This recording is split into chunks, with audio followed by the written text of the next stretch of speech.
Hello guys! Bali maaga pala akong nagising nung time na yan kasi hahatid ko pala yung anak ko sa school. Bali ang pasok pala niya is 6 a.m. Naglakad lang pala kami guys kasi sobrang lapit lang nung school nila. Pag nilakad mo mula dito sa bahay is 5 minutes.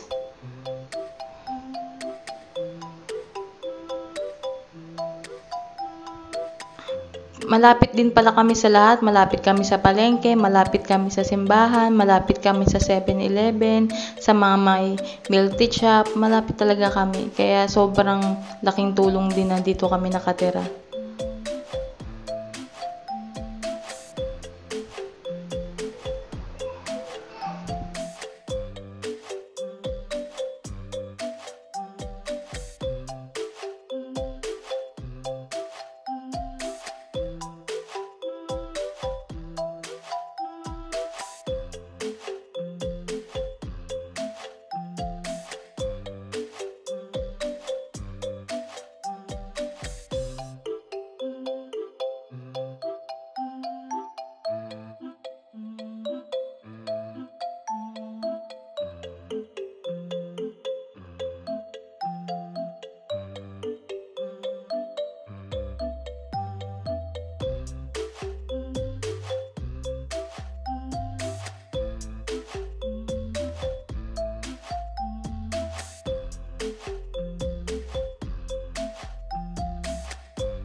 Malapit na pala kami nung time na yan.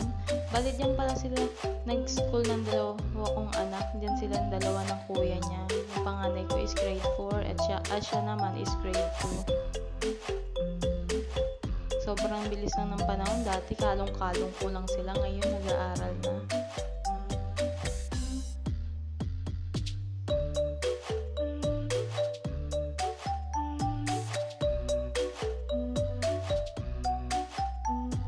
Pauwi na pala ako nung time na yan.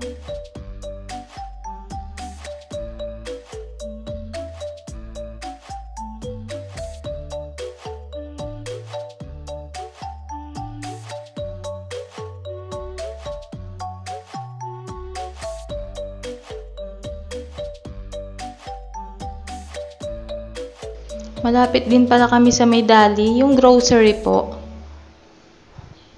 Malapit din kami sa mga Angel's Burger, pati yung may mga pang-transfer na kung kakailanganin.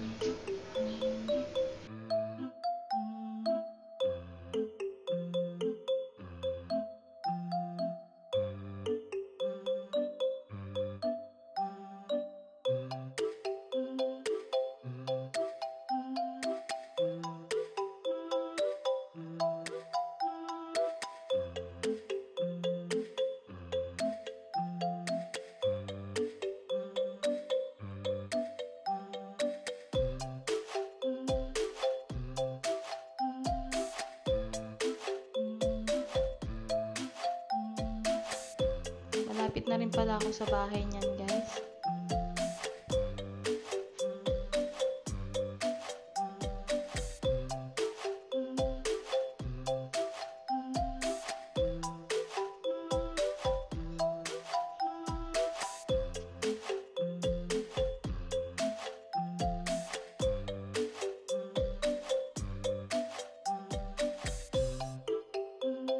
Dito na po pala ako sa bahay.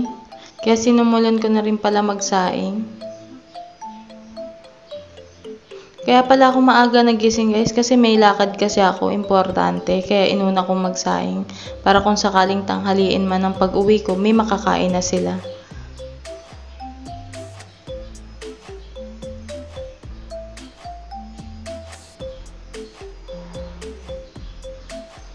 Nagsasaing na pala ako nung time na yan.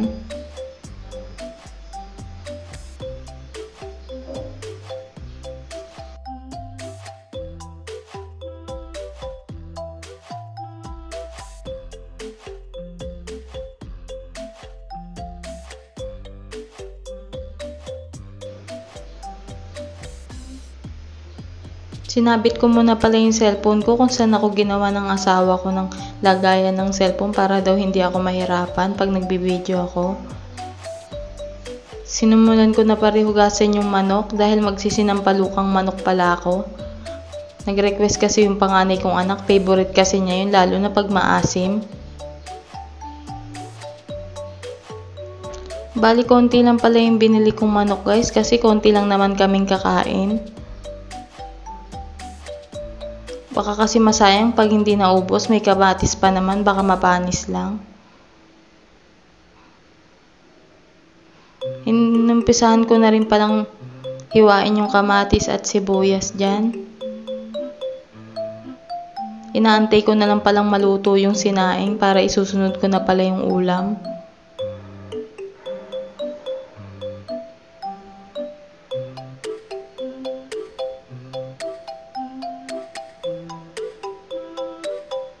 Sinimulan ko na rin palang anihin yung kangkong. Parang tanga, diba? Sayaw-sayaw pa.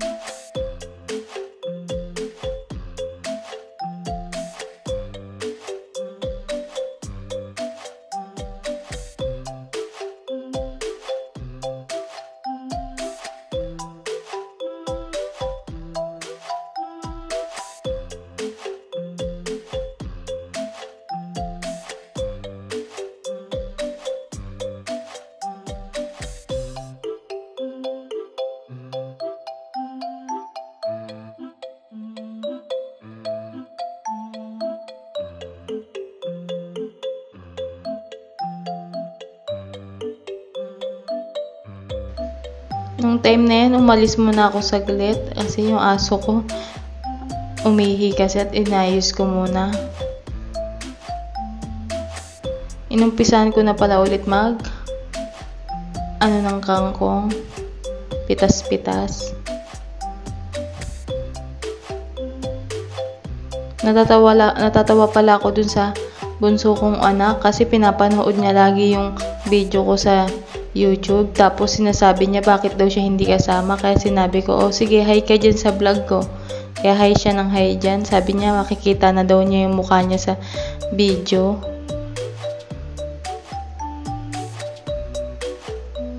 Bali, inalmusal pala niya is yung watataps. Ayaw niya kasing kainin yung champoradong binili ko.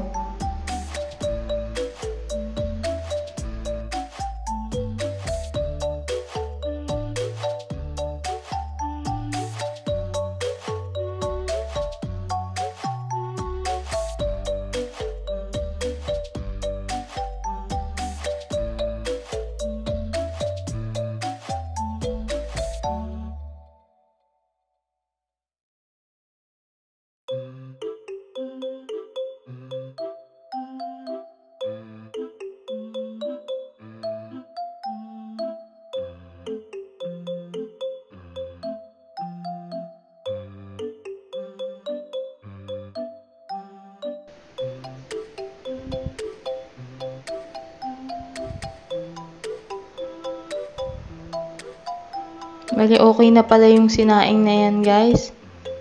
Baka kasi masunog na. Sinimulan ko na rin palang ilagay yung kasirola at ipinainitan muna bago lagyan ng mantika.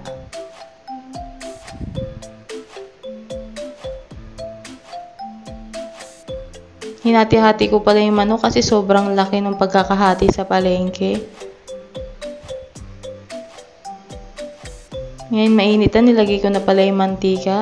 Nilagay ko na rin pala yung time na yun yung sibuyas at kamatis.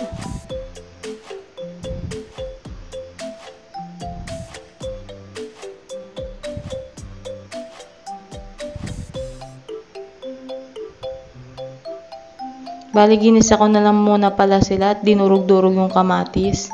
Sinunod ko na rin pala ilagay dyan yung manok, guys.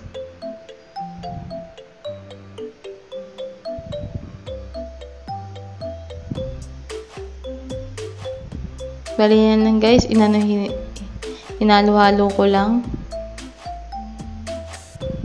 Hintayin ko lang siya maluto, isang kutsako lang, tapos lalagyan ko na rin maya-maya ng tubig.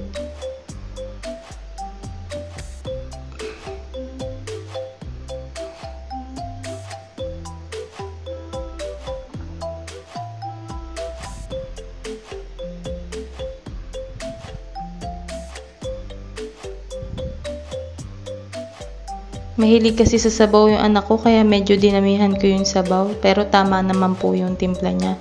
Sinunod ko na rin pala ilagay yung magic sarap at yung Knorr cubes. Nilagyan ko rin pala siya ng konting asin.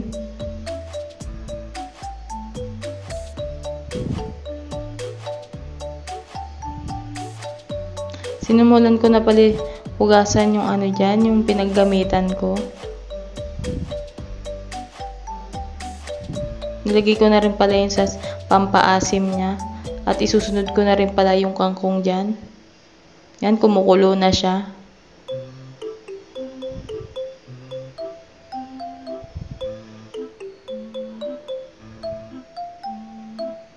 Bali, sinaling ko na rin pala yung kangkong dyan. Bali, dinamihan ko pala yung kangkong na yan guys kasi gustong gusto ng anak ko yan.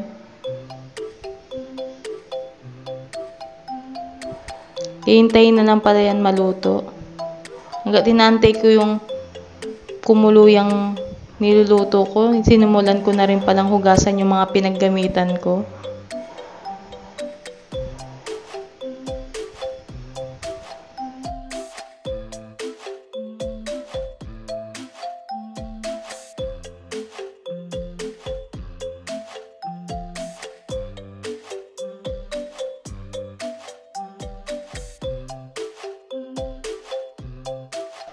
Nung time na pala niyan guys is kumukulo na siya. Hanggang dito na lang po pala guys yung vlog ko. Thank you for watching. See you in my next vlog. Bye!